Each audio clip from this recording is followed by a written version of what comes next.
Welcome back to episode number 5 of Watching Ball Like a Ball Player. So, guys, I've been having so much fun doing these. There's just something about college baseball that is so fun that, for me, brings back great memories. But there's just so much pride and so much energy when they're playing these games.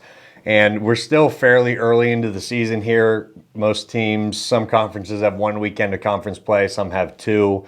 But it just gets more fun and fun from here. And I think that the level of baseball keeps getting higher. Teams are getting into kind of their mid-season form here. And you're really going to see some teams starting to separate themselves. Some teams that are hitting a rough patch. But what's really fun is to see the progression of these teams throughout the whole season. Like, some teams are started off really hot, hitting a cold spell, and then right towards the end of the season, they start getting hot again, and it's really fun. So what we got for you today is Texas versus Oklahoma Sooners. Okay, so a Big 12 matchup. This is cool. They're playing in Globe Life Stadium, the new Rangers Stadium, which obviously is really cool to be able to see them playing in a big league ballpark. So without further ado, let's get into this and watch some baseball like a baseball player. Globe Life Field, home of the Texas Rangers. They were supposed to be hosting the Yankees this weekend, but the lockout changed some things. Today, the third and deciding game of a three-game Big 12 series between the 8th-ranked Texas Longhorns and the Oklahoma Sooners. And Texas needs him. See if he swings first pitch of the game.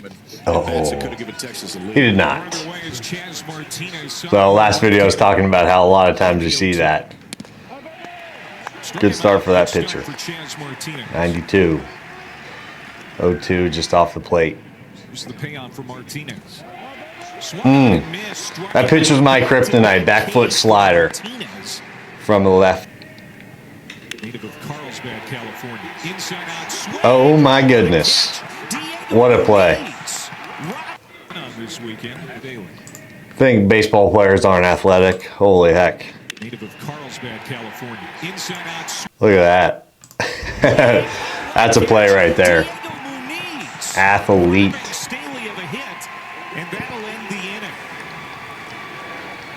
That's what it means to lay out for your team. That rides in and it hit him. So Graham is hit by a pitch. The 0-1. Here goes the right. The throw from Arduan. Stolen base for Peyton Graham. So let's break down that steal here, because if you've heard me talk before about stealing on left-handed pitchers, there's two types of lefties as far as how they pick off. Okay? There are readers and there are predetermined guys. Readers are the left-handed pitchers that pick up while they're looking at the runner, and they make their decision on whether or not they're picking off or delivering the pitch home based on what that runner does. Now, if you saw that here, this guy, when he picks up, he's not looking at the runner, so he's predetermined. So he either makes the decision on his own that he's picking, or the catcher gives him a sign for him to pick over to first base. On these guys that are not readers, they predetermine when they're going to pick. We're typically going on first move. Now, certain pitchers will have little tip-offs on when they're picking. Some guys, if they're looking at you, they deliver home. Some guys, if they look home, they pick. Some guys, when they pick to first, their toes on the foot, their back foot, come off the ground. So we're always looking for these little things to figure out how we're going. This kid ran on first move, so when the pitcher picks his foot up on that first move, he runs, and great job by the catcher, a good feed. He just got a good jump and did a good job stealing that bag. They speeded up a little bit, but this one is second down. Short left field. Faltini going back. Campbell can't get to it. That's going to drop in for a base hit. So that's a great job on Oklahoma for manufacturing that. Now, I don't believe he scored here because with one out and that little fly ball right there, he's got to make sure it gets down, and that was iffy for a while. So he didn't get the score there, but that's what getting runners into scoring position, manufacturing runs does for a team. If that was 2 outs, that's a run on a little bloop single because they got that runner up into scoring position. So as a team, we're always trying to find ways to get runners up into scoring position because we don't have to do anything crazy to score runs. We can't just rely on home runs and doubles unless maybe you're Tennessee to score runs because they hit a lot of home runs and doubles. So glad I stopped it here. First and third, 1 out. This is going to be a safety squeeze, I believe. And I want you to pay attention to where he bunts this ball. Perfect safety squeeze. And not a bad one. One is going to score. And scores a run and moves a runner up into scoring position. So safety squeeze.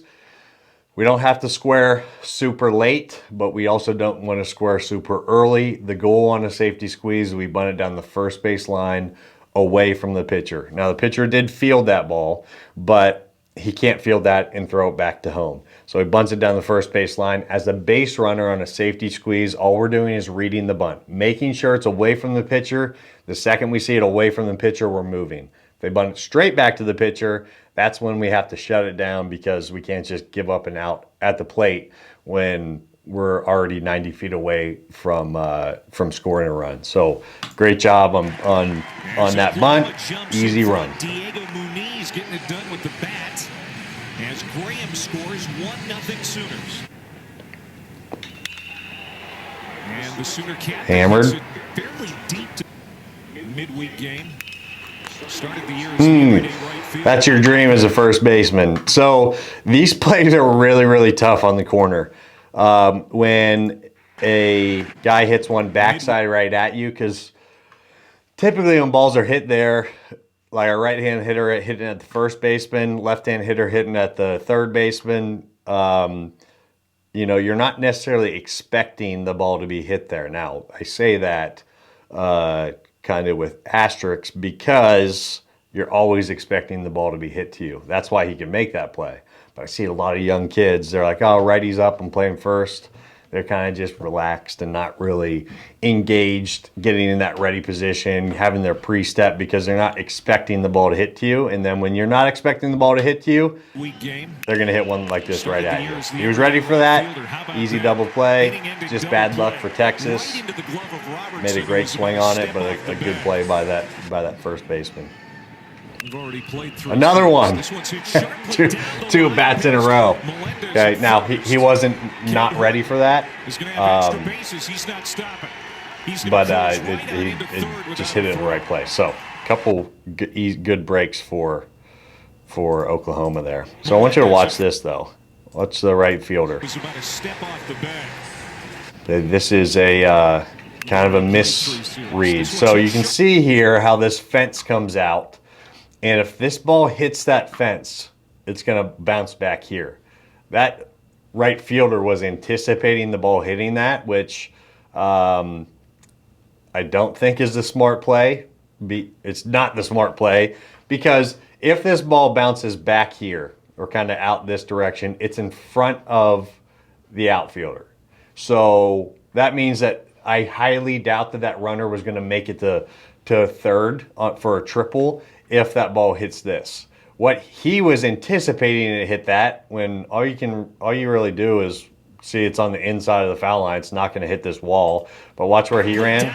He ran in here. Ball didn't hit the fence. Now it rolls to the outfield fence. Now it's a triple instead of a double. So obviously this isn't his home ballpark. This is the Rangers ballpark. He's not really familiar with it and just made a bad judgment call there. But we always want to err on the side of keeping the ball in front of us. And it turned into a triple instead of a double because of that. One-out triple for Cade Horton, the Oklahoma DH. Triple. Oh, God. This is awesome. For talking anyway, not necessarily for Oklahoma. Okay, so another safety squeeze. I guess they're like, they already had one safety squeeze this game, and now they're trying to go for two. Now, what did we say about the job of the hitter and the runner? Job of the hitter, you can see he's lining up to bunt this to the first base side. Squares fairly late, doesn't have to be super early, but he doesn't execute the bunt. Okay, he bunts it right back to the pitcher. So the job of the guy on third base is to recognize that ball is going straight back to the pitcher and now shut it down. Okay. Why we want to do that is because we don't want to be so overly aggressive that we're making it out at home, which is exactly what he did right here. And because of that, now they're going to get, this guy's going to be out and they're going to have a runner on first with 2 outs. As a coach and as a team, we'd much rather a runner on third with 2 outs than a runner on first with 2 outs, because with a runner on first, 2 outs, we either need 2 hits or somebody hits an extra base hit. We don't want to rely on that.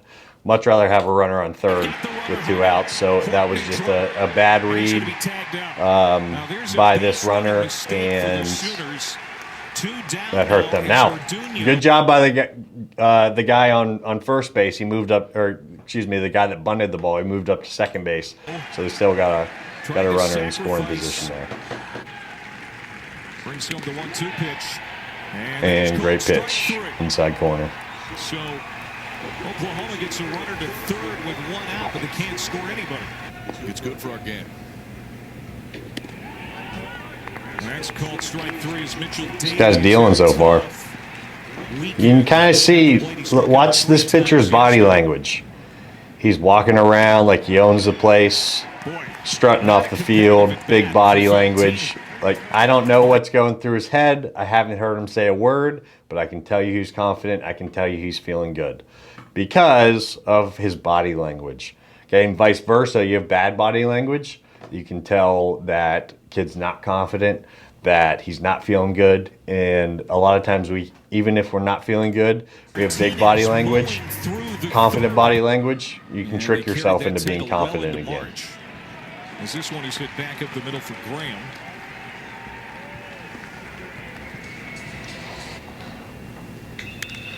2-2 is roped. Good swing. Center field, that's down for a hit in front of State. Going first to third. Okay, so runner on first hits the ball, what we call out of the funnel of the outfielder. So imagine a funnel starting at your feet and going out in front of you like a, I don't know, 45-degree angle. Any ball that's hit outside of that would be considered out of the funnel, where the outfielder really has to move to go catch it, and he's kind of moving laterally as he catches the ball rather than getting behind it and playing through it. When the ball's hit a single, hit outside of an outfielder's funnel as a base runner on first base, we can typically always go first to third. That's exactly what he did there, because the guy wasn't going to be able to get behind the ball and make a strong throw. The outfielder, you see where he threw that ball, he wasn't trying to do something crazy and throw the runner out third. He just got the ball into second. There's no play at third base. And we just want to make sure we keep that runner after he hits that single at first base. So with 1 out, now there's still a double play intact, and they can get out of this inning without giving up any runs because he didn't try to do something crazy and throw a runner out at third when there wasn't even going to be a play there. And I know that seems so obvious, but I can't tell you how many times I see amateur baseball. These guys are amateur baseball too, but high school baseball, where the outfielder's like launches a ball at third base. Now this runner moves up to second base, and 2 runners in scoring position, as well as no double play intact anymore. No, not like Texas. That's a balk. That's a balk. Yeah. All right, that's pretty strange. So they must have thought that there was going to be another safety squeeze on, and that first baseman kind of, I would guess, it was definitely a boneheaded move. He cheats up for that bunt and then didn't communicate it with the pitcher. Now he picks, because when you pick the first base, unless you step off the back of the rubber, then the throw has to go to the bag. Because he was up here and he threw it to him and he wasn't at the bag, that's a balk. So if he stepped off, he would have been fine. You can do that at second base, at third base, but when you throw to first base, pick off first base, it has to be to the bag. So lack of communication there, and just cost him a run. Gordon throws over there, and that's going to score a run. It's now 2-0 Oklahoma. Let's watch Gordon, the left-hander right there. I mean, he gets in the spot right here. I don't think he looked over and saw where Melendez was, but he did. Just didn't recognize where it was. Going down. Ball's hammered too. Hit well by Jimmy Crooks. Good job by the outfielders. Turning, running full speed, getting to the spot, making a tough play look really easy. Boy, that is a perfectly placed. He's found that inside corner of this fastball. Kind of surprising these Texas hitters. Brown, first pitch swinging, is going to send it into left field past the third baseman Messenger. So obviously on the scouting report they have that guy will bunt, because notice where the third baseman was playing, up in the baseline or in front, and that's a hit because he can bunt. Often overlooked benefit of being able to bunt for a hit. When you can bunt for a hit, the third baseman, the corner infielders have to cheat up. Now you get base hits because they're up there, because they have to honor the fact that you could bunt for a hit. So we got a base hit because of that. So that it opens up more opportunities for you than just being able to get a couple extra hits or getting on base because you can bunt. Get 3 outs. Got something going here in the fourth. Who starts?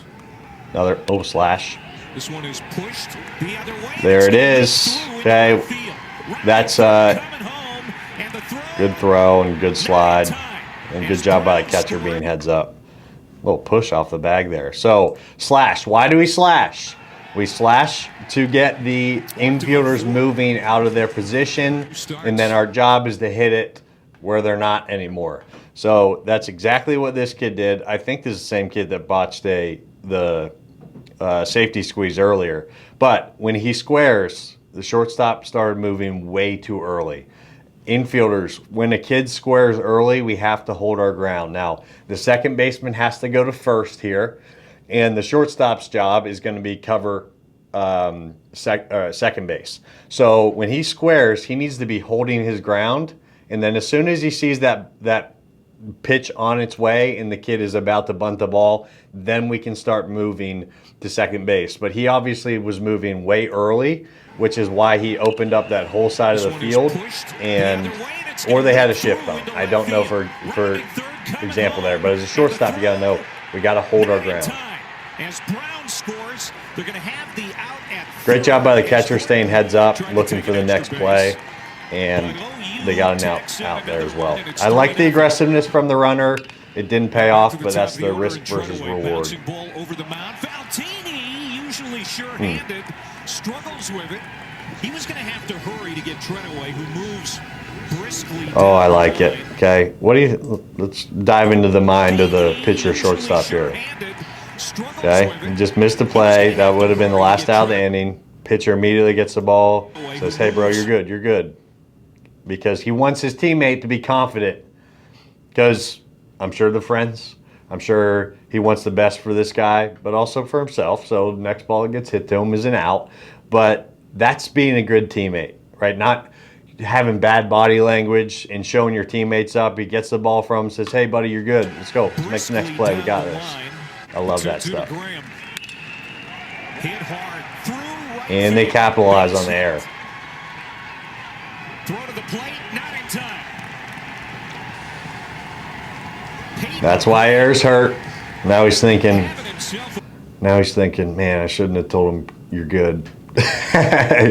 No, okay, that's just bad luck. And as a pitcher, these are the things that you have to overcome. Your teammates will make errors behind you. You will make mistakes. The other team will score some runs off you that they shouldn't have just because we made mistakes.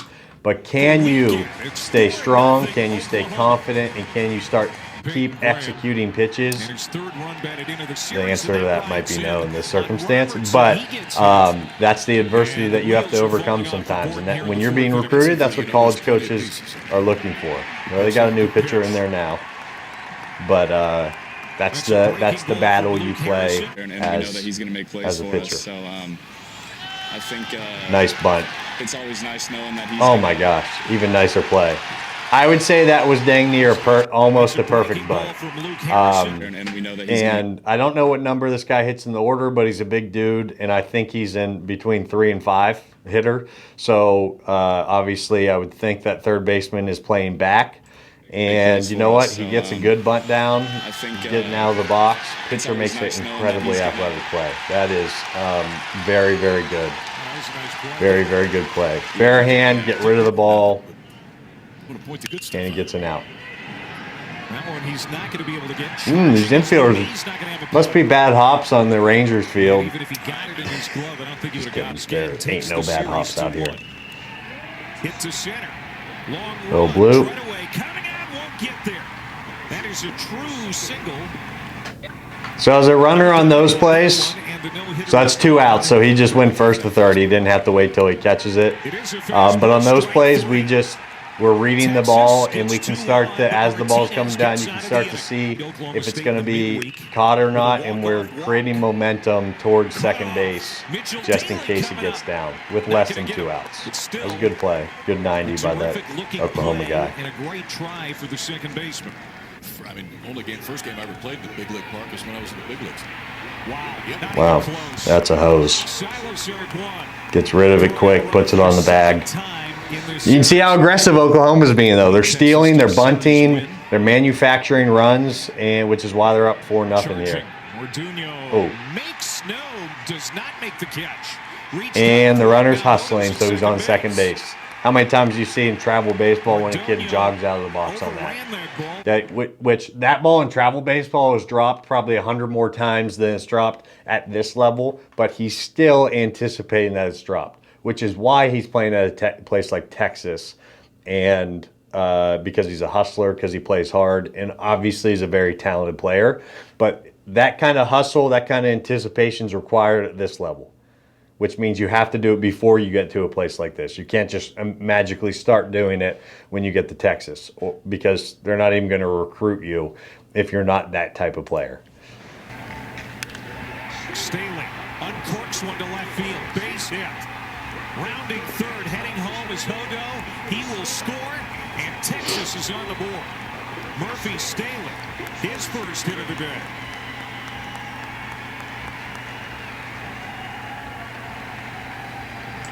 Whoa, whoa, whoa.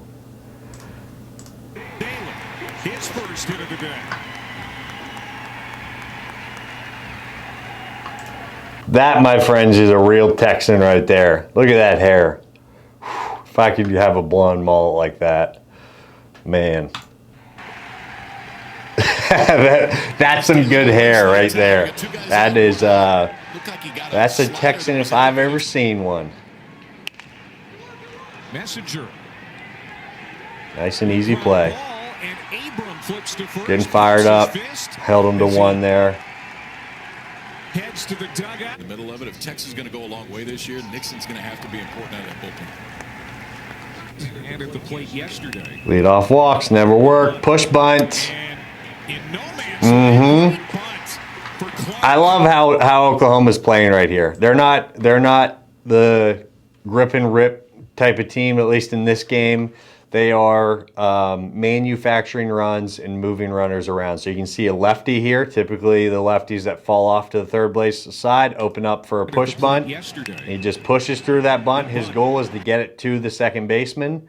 Now, if the second baseman would run into the runner right there, then it is interference. A runner cannot interfere with a defender trying to make a play. And I believe that this guy would be out on this play. I'm not. There would be an out. I'm not sure if it's him or him, but he kind of tried to avoid that runner. And all it has to be is just a little contact. You don't have to, have a football collision there for it to be. That ball gonna go.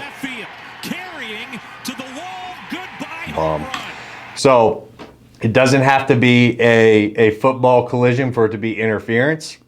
You just have to make contact. He just has to interfere with you making the play. So when you're both running full speed across each other, I know it's difficult to make sure that you're not getting hurt on that, but I'm typically not going to be trying to avoid that runner if I'm trying to make a play because it's an easy out. But that was a well-executed push bunt, and then led to a 3-run home run right after that. Three-run shot. That's his 6th of the year. And the Sooners have torn a hole in this game. It's now 7-1.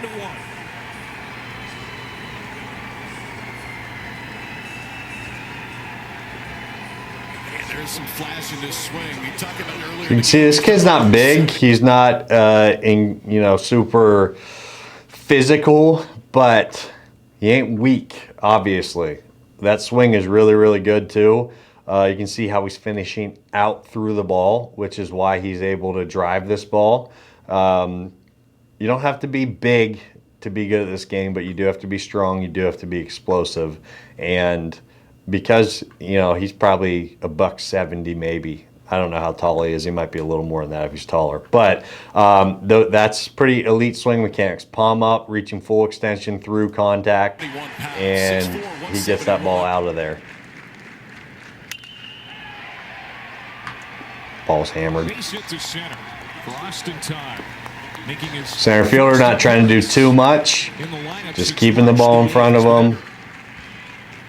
Keeping him at one base. Wow, that just missed off the belt. It's close right there. Daly is aboard, 2 on, nobody out. That one is hit. That ball gonna go. Deep left, going back is Brewer, Yep. looking up, goodbye. Home run. Oh, come on. Has done it again. That's your chance, buddy. Ball comes back up. Oh, misses it.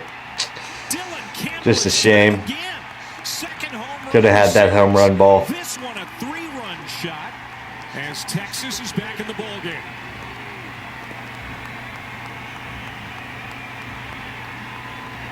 Just like that. Base hit, walk, 3-run bomb. They're back in the game, 3-run ball game again.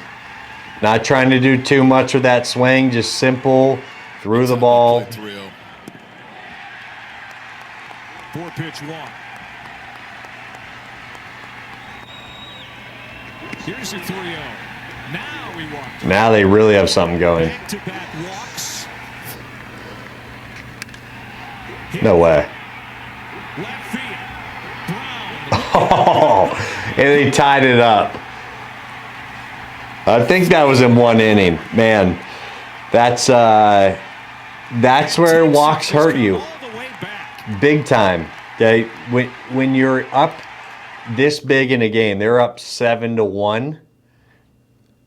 That's 3 walks that we've seen, and then a 3-run homer, then 2 more walks, then another 3-run homer, and now it's a tie ball game. That's why it's so important as a team that's in the lead to just make them earn it.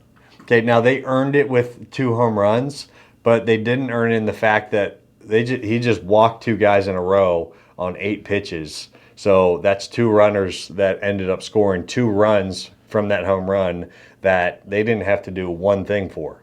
They just walked them around the bases, and then they capitalized on it, and now it's a tie ball game. Throw strikes, make the other team earn their base runners.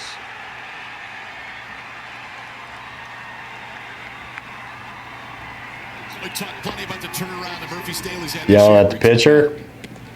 Don't hate it. Close, walked him. Not a great start for Coy Cobb. Hit sharply to Faltini. The flip to second for 1. To first. That's a good double play right there. Keep the momentum on your side. 3 with a double. Hit to left center. It's going to stay in the ballpark. Oh, they collide. Ball comes out. Muniz Man. come out of his glove. Bad communication, obviously. I think everybody knows what happened here. Just they weren't communicating. Looked like he was calling the ball a little bit. But his center fielder obviously didn't hear him. That's why it's so important to keep calling it so that there's absolutely no doubt that your teammate heard you. And top of the 9th, 1 out, tie ball game, and now they have a runner on second base. And standing at second base is Douglas Hodo with a gift. That should have been an out. Texas. That hurts. Hit hard. There it is. It's the win. Go-ahead run, top of the ninth because of a mistake. And just like that, Texas has taken the lead.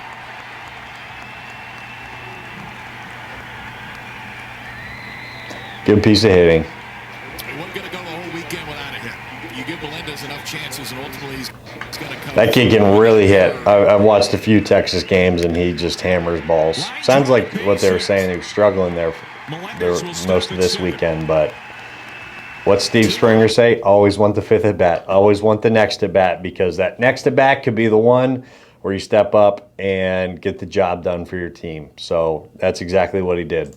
One out. And It's his ball. Center fielder's got the ability to call anybody off on the field. That just clipped him right there. Falling apart for Oklahoma here a little bit.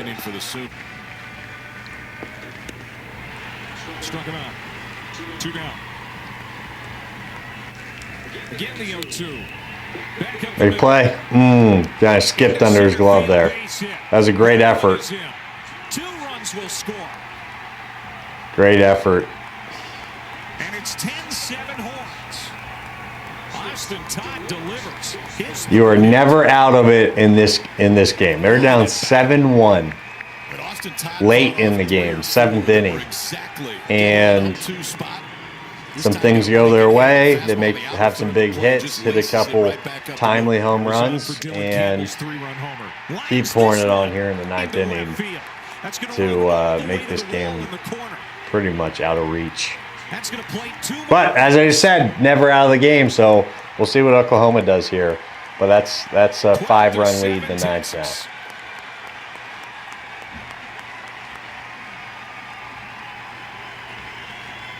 Still taking aggressive swings, and they never stopped taking aggressive swings. They never felt sorry for themselves. Gotta get rid of that. That's a hose. Oh. Robertson threw the ball away thinking that was the end of the inning, but it continues. Always make sure he calls him out. Struck him out. Wow, that could have been bad if his teammates weren't aware of that. They just let the ball roll into the infield. See, and then Oklahoma comes up here and starts getting something going. They're not giving up either. The coast into second base with a stand-up leadoff double is Becking down. coming on. Diving is Nope, hit the ground. It's going to score a run. It's good effort. I like the aggressive play. Great effort though by Douglas. Pitcher's like, you're good, so what? We're still at 4. I got this. Ground ball. 2? Should end it. No, there's 2 outs now. The Texas Longhorns come all the way back from a 7. What a game. What a game. So if you guys have been really following college baseball, Texas was #1 for the first couple weeks of the season, and really kind of hit a rough patch. They lost some games that they shouldn't have, and you know, when you're #1 in the country, you got a target on your back. So every single game, doesn't matter who you're playing, that other team is going to give you their best effort. They're going to throw their best stuff, give you their best at bats, and they were losing some games here. But as you can see, Oklahoma had all the momentum for almost the entire game, but because they never stopped having great at bats, taking aggressive swings, putting pressure on them, they ended up just wearing them down, stealing that momentum back, and then they scored 11 runs in the last 3 innings and won a ball game that looked like it was out of hand. So that is an outstanding job by Texas. Oklahoma has some things to clean up because you have to fight that momentum shifting to the other team when it starts going there, especially when you have a big game. And that really comes down to Oklahoma just not being able to execute pitches and throw strikes and just get outs when they have that big lead. And that's what led to some big innings that ultimately ended up in them losing that game. So, guys, keep watching this stuff. I love doing these. I have a blast doing them. Keep watching so you can keep learning, and I hope that you can take some of this stuff and apply them to your game, apply them to your team, so that you guys can be better leaders, better ball players, and keep getting opportunities to play at that next level. So until next time, I appreciate y'all, and I'll see you on episode number 6.